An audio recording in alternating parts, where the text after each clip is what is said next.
Bonjour à tous. Ça fait déjà presque 3 mois que je suis revenue du plus extraordinaire voyage que j'ai pu faire de ma vie. Aller voir les grands singes en Indonésie. Durant ce voyage, j'ai été émue, j'ai parfois eu un petit peu peur, mais j'ai surtout été très émerveillée par tout ce que j'ai pu voir. Alors, posez-vous bien, mettez-vous à l'aise et embarquez avec moi pour ce voyage. C'est parti. J'ai toujours rêvé de voir nos plus proches cousins en liberté.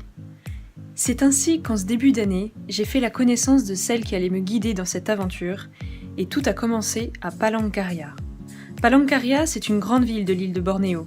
L'île de Bornéo appartient à l'Indonésie. Dès le lendemain, nous partons avec ma guide vers Kumai, dans le sud de l'île. C'est une petite ville au bord du fleuve du même nom. Après 10 heures de car à travers les cultures, les habitations et la jungle, nous arrivons sur le fleuve et nous montons à bord du bateau, le Klotok. C'est un bateau en bois traditionnel d'Indonésie.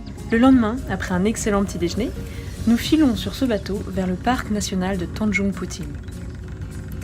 Le son du bateau m'apaise, ma guide est absolument adorable et me met tout de suite à l'aise.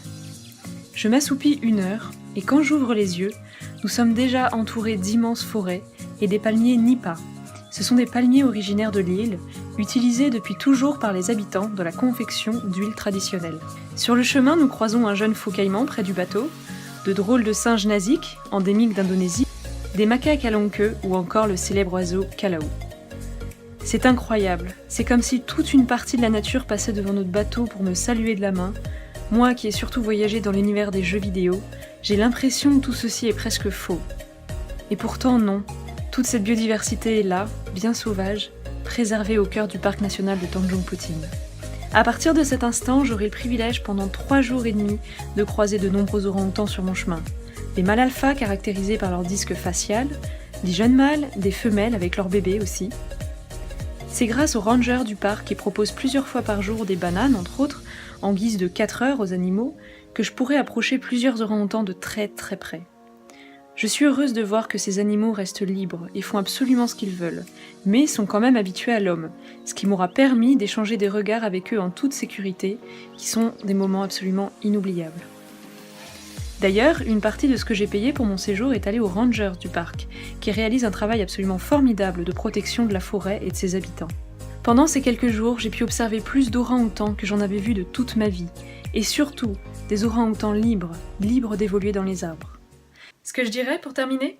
Je suis enchantée d'avoir financé une jeune entrepreneur locale qui se bat pour vivre des valeurs qu'elle défend.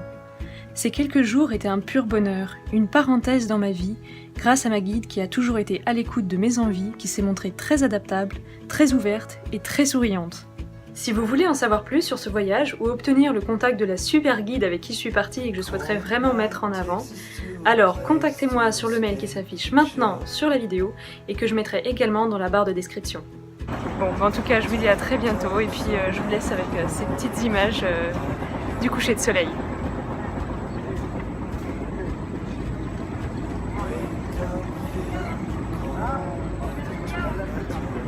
À bientôt!